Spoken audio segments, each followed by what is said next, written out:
Hey everyone, welcome to the first video on linear motion. These videos will introduce us to kinematics by starting with motion in a straight line, or one-dimensional motion. Then, in later videos, we'll cover motion in 2 dimensions. So in this video, we'll talk about position and displacement, velocity, and acceleration.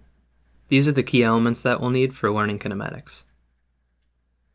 So before we begin, what is kinematics? Well, it's a part of physics that studies the motion of objects without considering the forces that cause the motion. So basically, kinematics focuses on how objects move, or the way they move, and the path that they take over time. We'll learn how to describe an object's motion using things like position, velocity, and acceleration. And in kinematics, we can answer questions like, where will an object be at a certain point in time? What direction is it going? And how fast is it moving? On the other hand, dynamics focuses on why objects move, or what causes them to move. This includes things like forces, energy, mass, and momentum. When learning physics, we usually start with kinematics and learn how to describe the motion of objects first. Then, in later sections, we'll learn dynamics and what causes that motion. So, let's get into kinematics.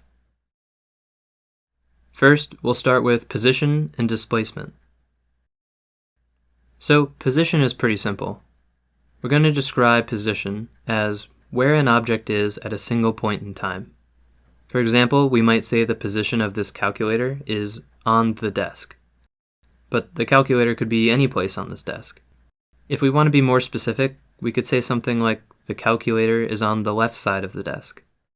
This is sort of how we're used to describing position in everyday life. As another example, here's a flag attached to a flagpole. How would we describe the position of the flag? Well, here we might say the flag is up, or here we might say the flag is down. Again, this is how we would normally describe position. But in physics, we need to be extremely specific about where things are. The laws of physics deal with exact positions and exact times. We can't plug things like up or down or the left side of the desk into our physics equations. So how do we be more specific? Well, we use numbers. If we were to hold up a tape measure so the end is at the bottom of the flagpole, we can measure exactly where the flag is by using numbers. And since all objects have some length or width, we'll need to pick a point on the object to measure. Most of the time we'll pick the middle, so let's measure from the middle of this flag. Now, instead of saying up or down, we can more precisely say the flag is 4 feet from the bottom, or the flag is 2 feet from the bottom. Now, we're describing the exact position of the flag on this flagpole. Also, notice how we're measuring the position of the flag relative to the bottom of the flagpole, where the position would be 0. We always have to measure position relative to some point. And we don't have to pick the bottom. What if we measure the position of the flag from the top? Now, the top of the flagpole has a position of 0. And if the flag was in the same position as it is on the left, now we would say the flag is 4 feet from the top. And both ways of measuring are fine. All we need to do is pick our 0 point that we're measuring from. Now, since the flag can only move up or down this flagpole in a straight line, we're measuring position along one dimension. We can describe the position of this flag by using only a single number, like 4 feet. One-dimensional motion, or linear motion, is what we'll be learning first. So, as we start to talk about the position, velocity, and acceleration of objects, I think it'll help if we stick with one real-world example that we can relate everything back to. So, let's use a car driving along a flat, straight road. Just like we held a tape measure up to our flagpole to measure the position of the flag, we're going to use this number line to show the position of the car along the road.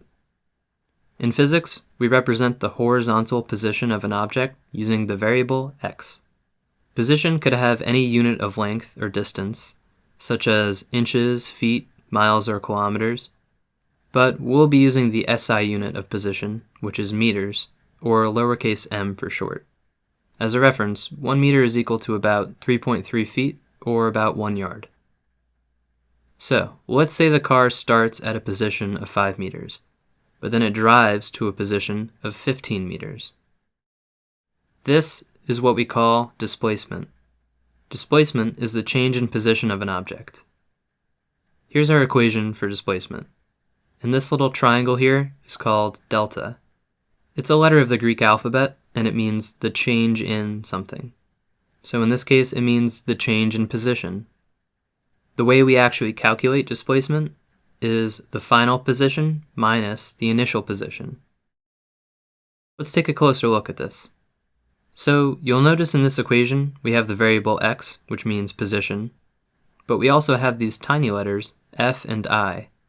When we have a variable with a small letter or number at the bottom right, the larger letter is our variable, and the small letter is called a subscript.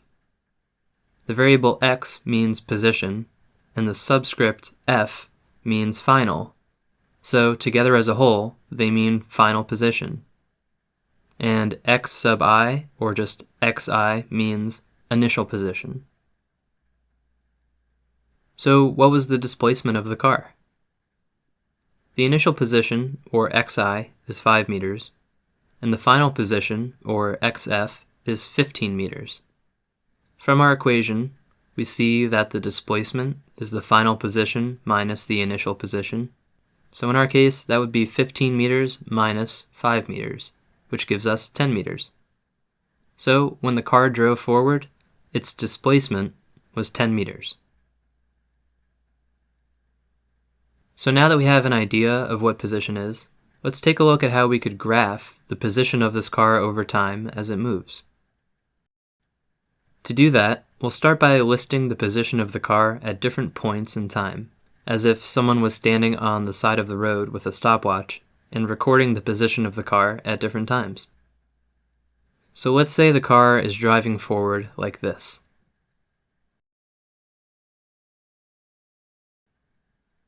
At the very beginning, the position of the car is 0 meters, and after 1 second, the car's position is 5 meters.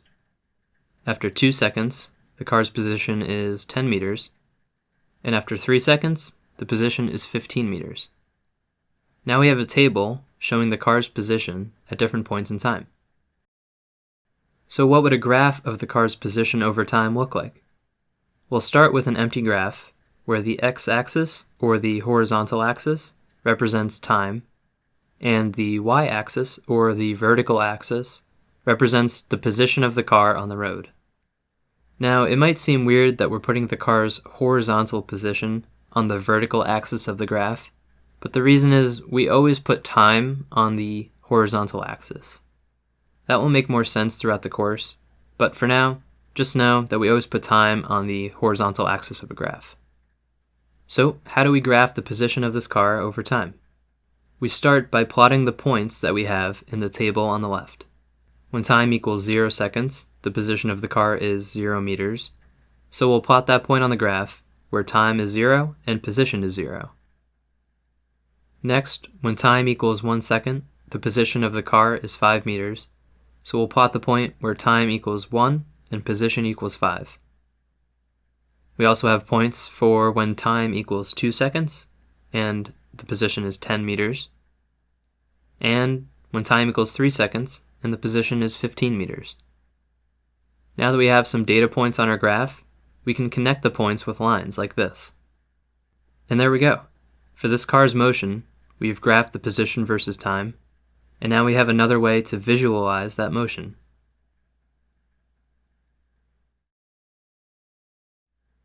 Next, let's talk about velocity. Velocity is similar to speed, but we'll talk about why it's different from speed later on. Velocity is defined as the displacement of an object divided by the amount of time it takes that object to travel, which is the same thing as the change in position over time. There are some common units we could use to describe velocity or speed, such as miles per hour or kilometers per hour. But the unit we use in physics, the SI unit of velocity, is meters per second, abbreviated as m/s. For reference, 1 meter per second is roughly 2.2 miles per hour, or 3.6 kilometers per hour. So we represent velocity using the variable v, and we represent time using the variable t. So here's our equation for the average velocity of an object. We could say the average velocity equals the displacement over time, or we could write out each of the variables separately. Let's take a closer look at this equation. So v with the subscript avg stands for average velocity, xf is the final position, xi is the initial position, tf is the final time, and ti is the initial time. Altogether, this equation says that the average velocity of an object equals the final position minus the initial position, divided by the final time minus the initial time. Another way to say it is the average velocity equals the change in position over the change in time. And here are the SI units for the variables in this equation. Time is in seconds, position is in meters, and velocity is in meters per second. An important thing when we use physics equations like this one, the math only works out if we plug in numbers using SI units. We can only get velocity in meters per second if we plug in position in meters and time in seconds. Of course, you could use any units you want, like inches and hours, but then your velocity will be in inches per hour, and things could get a little crazy, especially if you're using multiple equations in a problem. So just remember to stick with the SI units when we're using equations. And one more thing I want to note here is that this equation that we just learned is the same thing as this equation. You might see this equation in class or on an equation sheet. These are the exact same equation, but the variables have just been rearranged. Alright, so let's do an example problem to try out this equation. A car is driving along a straight highway. It travels 800 meters in 35 seconds. What is the car's average velocity? First, let's draw a picture to see what this looks like. It's pretty simple. We just have a car on a straight road and it travels 800 meters. Next, we're going to write down what we know. For this problem, we know that the change in the car's position, or the displacement of the car, is 800 meters. We also know that the change in time is 35 seconds. Next, we'll list out the equations that we might be able to use. Since this problem wants us to find average velocity, we'll use the equation that we just learned. Since we know the displacement and the change in time, we can just use the first part of our equation. Average velocity equals displacement divided by change in time. We would plug in 800 meters for the displacement and 35 seconds for the change in time. And don't forget that we always need to keep track of our units. Using our calculator, we'll do 800 divided by 35, and we'll find that the average velocity equals 22.86 meters per second. And just a side note, sometimes we might write our units using a fraction like this, and sometimes we'll write it out all in one line by using a slash. So you might have asked, why didn't we use the other part of our equation, with the initial and final variables? Well, we can try that too. Here we're using the equation average velocity equals the final position minus the initial position, divided by the final time minus the initial time. The question is, where do we plug in our 800 meters in 35 seconds?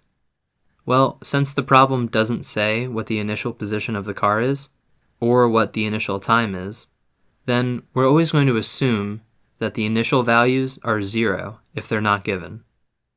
In this case, our picture might look a little bit different. Now we can see that the car has values for its initial position and for its final position. At the initial position, we assume that time equals 0 seconds and the position is 0 meters. At the final position, time is 35 seconds and the position is 800 meters.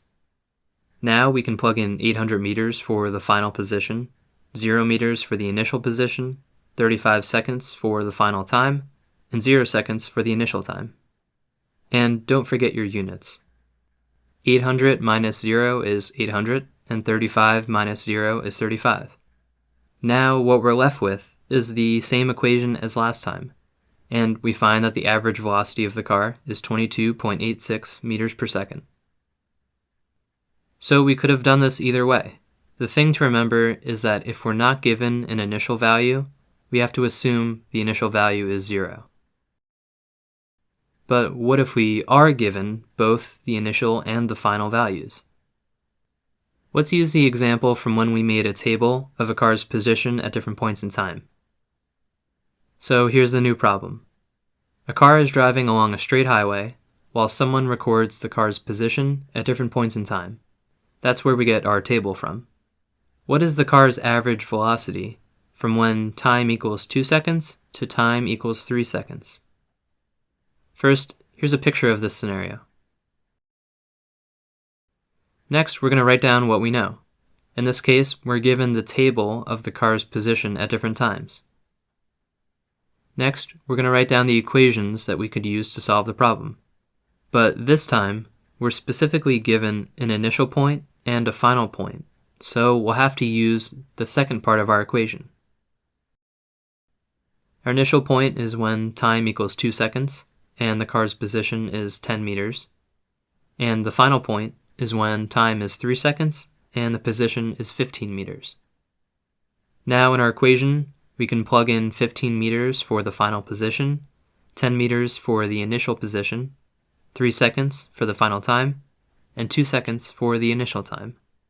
15 minus 10 gives us 5 meters, and 3 minus 2 gives us 1 second. 5 divided by 1 gives us 5, so the average velocity of the car between these 2 points is 5 meters per second. So those are ways we could use the equation for average velocity. So just like we did with position, let's see if we can graph a car's average velocity over time. We'll use the same motion of the car moving from when we graphed the position, and then we can use the same data points that we had for the times and positions of the car. What we're going to do is calculate the average velocity of the car as it travels between each of these positions, using our equation for average velocity. Between the first and second positions, the average velocity equals 5 meters minus 0 meters divided by 1 second minus 0 seconds, which gives us 5 meters per second. Between the second and third positions, the average velocity equals 10 meters minus 5 meters divided by 2 seconds minus 1 second, and that gives us 5 meters per second again. And last, between the third and fourth positions, the average velocity is 15 meters minus 10 meters divided by 3 seconds minus 2 seconds, which again gives us 5 meters per second. Alright, great, so now let's graph that. Again, the horizontal axis will represent time, but this time the vertical axis is going to represent the velocity of the car. Now, notice how each of these average velocities that we found do not correspond to a specific time point. We didn't calculate that the car was traveling 5 meters per second at exactly 1 second or 2 seconds. We only found the average velocity of the car as it traveled between 2 points. So instead of plotting points on our graph, let's just draw lines for each of these time intervals. This isn't how you would normally graph things, but we'll clear that up in a second. So as the car traveled from 0 seconds to 1 second, the average velocity was 5 meters per second. And the same thing is true from 1 to 2 seconds and 2 to 3 seconds. So here's a nice graph that lets us visualize the average velocities that we found.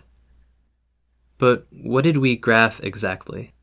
We were given the car's position at different points in time. Then we found the car's average velocity as it drove between each of these points. Then we plotted that average velocity across each time interval. And it appears that the car is traveling at a constant 5 meters per second the entire time. But do we know that for sure? When you're driving, your speed might vary a little bit, right? Is it possible that the car's velocity went up and down like this, but the average for each time interval was 5 meters per second? That actually is possible, but we don't know, because we didn't graph the car's true velocity at every single instant in time, only the averages. So how could we do that instead? Well, every car has a speedometer, which tells the driver how fast the car is moving. Usually it's in units of miles per hour or kilometers per hour, but for this example, let's say the speedometer reads in meters per second. What if one of the passengers in the car watched the speedometer and wrote down the car's velocity at different points in time? At the start of this journey, they noticed the speedometer reads 5 meters per second. At exactly 1 second, they notice that it reads 5 meters per second again. And at 2 seconds, it reads 5 meters per second. And at 3 seconds, it still reads 5 meters per second. Now, what we have is a table showing the car's true velocity at specific points in time, and this is what we call the instantaneous velocity. That means the car's velocity at any specific instant. This is different than when we found the car's average velocity between time points. However, since the car's velocity actually didn't change over time, it turns out that the instantaneous velocities are the same as the average velocities. So, now we can graph the instantaneous velocity, and each point in our table corresponds with 1 point on the graph. At 0 seconds, the velocity is 5 meters per second. At 1 second, it's still 5 meters per second. And at 2 seconds and 3 seconds, the velocity is still 5 meters per second. Now we can connect our data points with a line, and we have a graph of the car's instantaneous velocity over time. And if the person in the car had recorded velocity every half second, we could add more points to our graph, and so on, until we have a graph of the car's true instantaneous velocity at every single point in time. So here's a question. What would the car have to do so that the velocity graph increases over time, like this? Well, for that, we would need acceleration. Acceleration is defined as the change in velocity of an object over time. Acceleration might seem a little bit less relatable than velocity, but it's still something that most of us are used to. If you've ever heard someone say something like, "My car can go 0 to 60 in 4 seconds," well, they're talking about acceleration. What they're really saying is my car can go from 0 miles per hour to 60 miles per hour in 4 seconds. That means the acceleration of the car is its change in velocity, which is 60 miles per hour, over the period of time, which is 4 seconds. 60 divided by 4 is 15, so the acceleration of their car is 15 miles per hour per second. That's the same as saying the car can go 15 miles per hour faster every second. When the car is accelerating, after every second that passes, the speedometer moves up another 15 miles per hour. And this unit might look strange, but that's what acceleration is. Velocity, miles per hour, divided by time, seconds. Written another way, the unit of acceleration is a unit of position per unit of time, and that whole thing per unit of time. So what would the SI unit of acceleration be?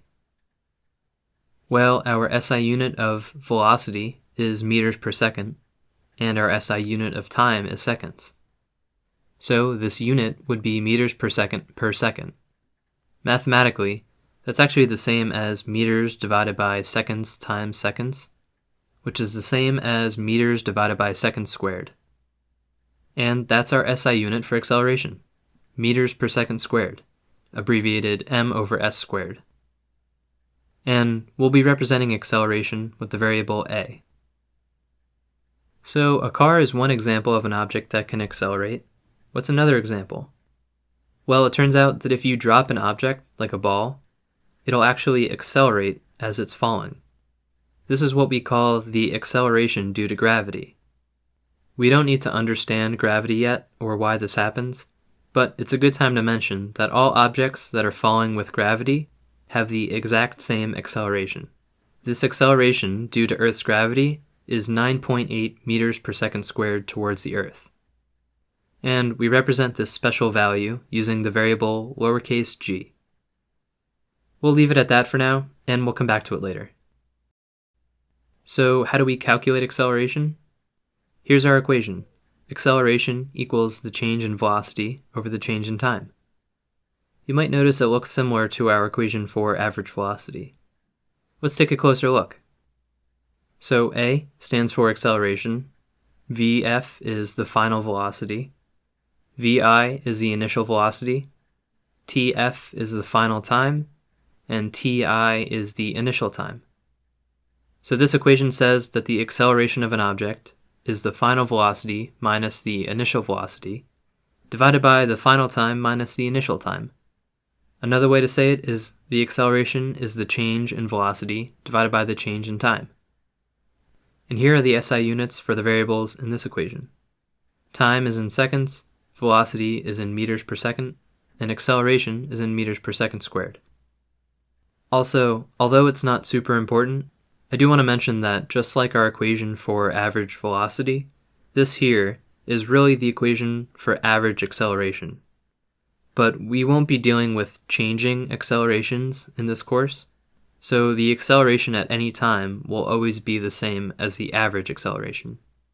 Also, it seems that most classes and equation sheets just call this acceleration, so that's what we're going to do in this course. And like before, you might see this equation written a different way, like this. These two are the exact same equation, but with the variables rearranged in different ways. So let's try an example problem. A car starts from rest when the driver hits the gas, and after 4.5 seconds, the car is going 27 meters per second. What is the car's acceleration? So first, we'll draw a quick picture just to see what it looks like. Next, we need to write down what we know. The problem says that the car starts from rest. In physics, when we say an object is at rest, that means that it's not moving, and therefore its velocity is 0. So we'll say that at the initial point, when no time has passed, that the initial time is 0 seconds, and since the car started from rest, the initial velocity is 0 meters per second. We also know that at the final point, the final time is 4.5 seconds, and the final velocity is 27 meters per second. After that, we write the equations that we might use for this problem, and here we're looking at our equation for acceleration. Since we have an initial and a final velocity, let's use the right part of this equation. So acceleration equals the final velocity minus the initial velocity, divided by the final time minus the initial time. Next, we'll plug in the variables that we know. The final velocity is 27 meters per second, and the initial velocity is 0 meters per second. The final time is 4.5 seconds, and the initial time is 0 seconds. And don't forget to keep track of your units. I usually find it easiest to write it out like this, with each number and its unit in parentheses, so that I can keep them together. If this looks a little confusing, here's just the math that we're doing. 27 minus 0 divided by 4.5 minus 0. If we plug that into our calculator, we find that the acceleration of the car is 6 meters per second squared. We know the units for our answer because we know the SI unit for acceleration is meters per second squared, and we have followed the rule of only plugging the correct SI units into this equation. So you might have asked, why did we have to use the right part of the equation for acceleration? Could we have used the other part? Acceleration equals change in velocity over change in time? Yeah, we definitely could have done that too. Instead of using initial and final values for velocity and time, we could have used change in velocity and change in time. We might have read the problem and thought, well, it starts at rest and speeds up to 27 meters per second, so the change in velocity must be 27 meters per second. And it takes 4.5 seconds to speed up, so the change in time is 4.5 seconds. That way works too. And for this problem, it seems simpler. But sometimes the car isn't starting at rest, and the initial velocity isn't 0. And later on, we'll learn that if the car is going the other way, the velocity is actually negative. So we would have to write out initial and final velocities anyway, just to keep track of everything. So long story short, writing out initial and final values is a good habit to make sure we don't mess up. But for simple problems like this one, we don't need to. Alright, so just like we did with position and velocity, let's try to graph the acceleration of a car over time. This is the new motion of the car.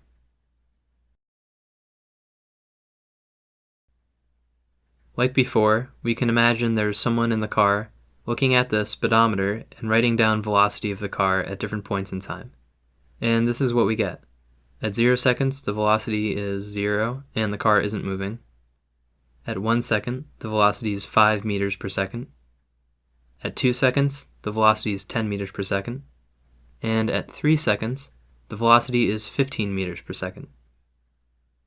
Now what we can do is calculate the average acceleration of the car between each pair of time points using our equation for acceleration. And I'll do the math for us. What we'll find is that the acceleration between seconds 0 and 1 is 5 meters per second squared. Between seconds 1 and 2, it's 5 meters per second squared. And between seconds 2 and 3, it's still 5 meters per second squared. So we can see that the velocity is increasing over time, but the acceleration of the car stays the same. And that makes sense. The car has some acceleration, and acceleration is the change in velocity over time. So the car's velocity changes over time. So what would our graph of acceleration look like? As always, we have time along our horizontal axis, and now we have acceleration along the vertical axis. For the period of 0 to 1 seconds, we know the acceleration is 5 meters per second squared. From 1 to 2 seconds, it's 5 again. And from 2 to 3 seconds, it's still 5. And there we go. We have a graph of the car's acceleration over time. However, like we covered with velocity, this is just a graph of the car's average acceleration plotted across each time period. But could we do what we did with velocity? Instead of just calculating the average, could we measure the car's acceleration at different points in time? Actually, we could. There are things called accelerometers, which measure acceleration. And interestingly enough, you have one in your phone. So, like we said, this car has an acceleration causing the car to speed up and the car's velocity to increase, but the actual value of acceleration doesn't change over time. In this course, and in most courses, this is as far as we're going to go. We won't deal with accelerations that change over time. But could we have an object with an acceleration that increases over time like this? Yeah, we actually could. Just like velocity is the change in position over time, and acceleration is the change in velocity over time, jerk, or jolt, is the change in acceleration over time. And it turns out that we could keep going. I just learned from Googling this that the next steps would be a jounce, or snap, a flounce, or crackle, and a pounce, or pop. This is not a joke. Jounce, flounce, and pounce, and snap, crackle, and pop are all real physics terms. Look it up on Wikipedia. But yeah, for this course, we're only going to work with position, velocity, and acceleration. Alright, lots of stuff in this video. Let's do a recap. First, we learned about position, which has the SI unit of meters, and displacement, which is the change in position. We also learned how we can graph an object's position over time. Next, we learned about velocity, which is the displacement over time, or the change in position over time. The SI unit for velocity is meters per second, and we learned the equation for average velocity. We also learned that we could measure and graph an object's velocity over time. And last, we learned about acceleration, which is the change in velocity over time. The SI unit for acceleration is meters per second squared, and we learned the equation for calculating acceleration. And finally, we learned how we can graph the acceleration of an object over time.